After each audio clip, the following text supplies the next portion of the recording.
How do I work out what is an issue for my child, and are they aware of that themselves sometimes? Yeah. Okay. It's a hard question. Yes, but it is a hard question. Yeah. No. That awareness is, I think a lot of time a lot of the children I've worked with have been aware that something's not right, and I think their behaviour shows that, but they can't necessarily articulate that. So make it feel better themselves. Or they may be doing something to try and regulate themselves because it feels bad, like what we were saying with the auditory stuff, where they're singing or making a lot of noise themselves. I just remember a young man that I worked with many years ago, and he would always get really upset at handwriting time at school, and so he had lots of stickers and things around handwriting because trying to find out, and his parents didn't know either, and we were all trying, well, at the time I wasn't working with him, but the school and the parents trying to work out what was happening, and I guess it was just thought that he was struggling with the concept of writing. But as he got a bit older, he had a teacher who really sat down with him, and they started chatting together about it. And it turned out that he couldn't stand the noise of pencil on paper. That one? Yes.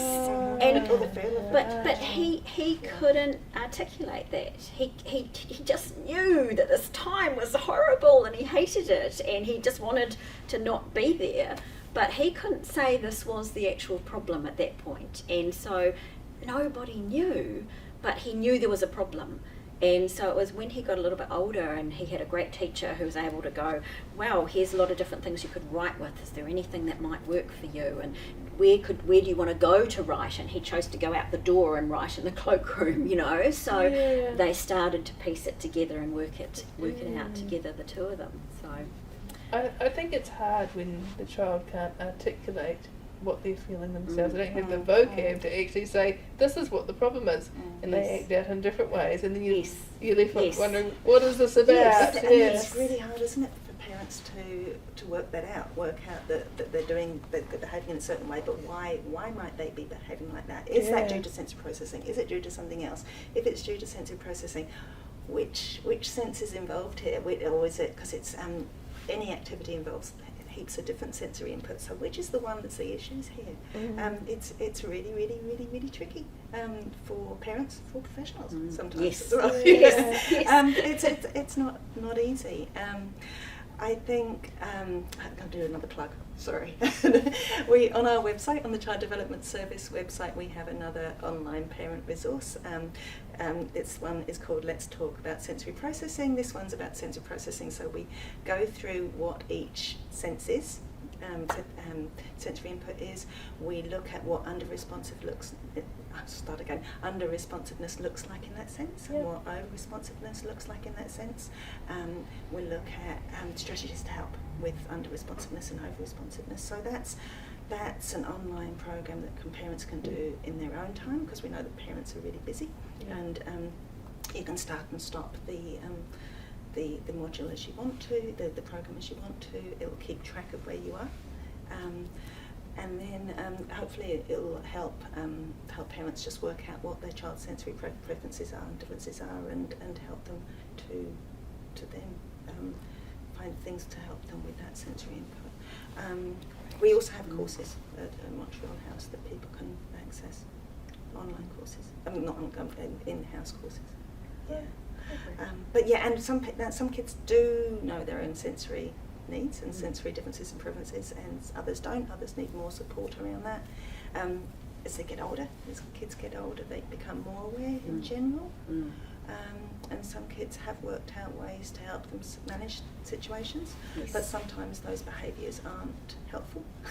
They might find noise overwhelming and they run off, or it's something that maybe they're doing that's not okay in that environment. So it's just finding a way to support the child find things that is going to be helpful for them, or talking to others about their sensory needs, like teachers.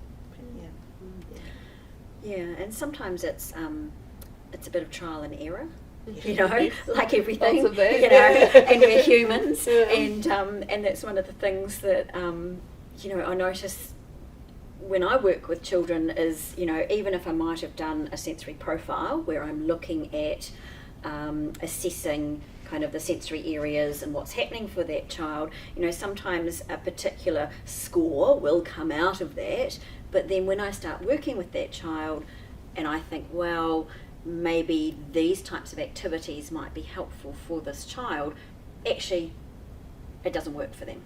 So then it's about actually going a bit deeper and thinking a little bit more laterally and thinking, right, what else might happen and what else might work. And sometimes I get children, and this is a simple thing, if parents are trying some strategies at home to, have a smiley face chart. So I have a brownie face and an okay face and a smiley face, and I get them to also identify what they actually enjoy.